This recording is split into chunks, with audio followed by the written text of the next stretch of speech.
13 দিন পিছিয়ে রাজশাহী বিশ্ববিদ্যালয় ছাত্র সংসদ রাকসু নির্বাচন হবে 28 সেপ্টেম্বর। 15 সেপ্টেম্বর এই নির্বাচন হবার কথা ছিল। দুপুরে এই তথ্য জানান রাকসুর প্রধান নির্বাচন কমিশনার অধ্যাপক ডক্টর এফ নজরুল ইসলাম। তিনি জানান, মনোনয়ন ফর্ম বিতরণের সময়সীমা 31 আগস্ট পর্যন্ত বাড়ানো হয়েছে। জমা নেওয়া হবে 1 থেকে 7 সেপ্টেম্বর। যাচাই বাছাই 8 ও 9 সেপ্টেম্বর। প্রার্থীদের প্রাথমিক তালিকা প্রকাশ 11 সেপ্টেম্বর। মনোনয়ন প্রত্যাহার 15 সেপ্টেম্বর পর্যন্ত। চূড়ান্ত প্রার্থী তালিকা প্রকাশ 16 সেপ্টেম্বর এবং ভোট গ্রহণ 28 সেপ্টেম্বর। একাডেমিক ভবনে সকাল 9টা থেকে বিকেল 4টা পর্যন্ত ভোট গ্রহণ করা হবে। গণনা শেষে সেদিনই ফলাফল ঘোষণা করা হবে। শিক্ষার্থীদের অভিযোগ, দুটি দলের চাপে মূলত নির্বাচন পেছানো হয়েছে। এতে নির্বাচন কমিশন তাদের নিরপেক্ষতা হারিয়েছে বলেও মনে করেন তারা।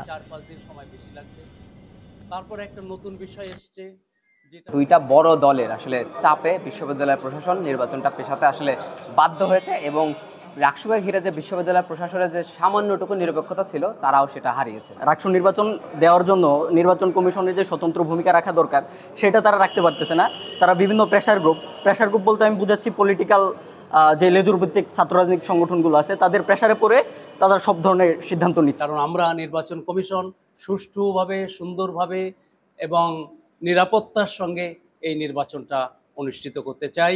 সেই কারণে আমাদের তফসিলে নির্বাচনের তারিখটা আমাদের পরিবর্তন করতে হয়েছে।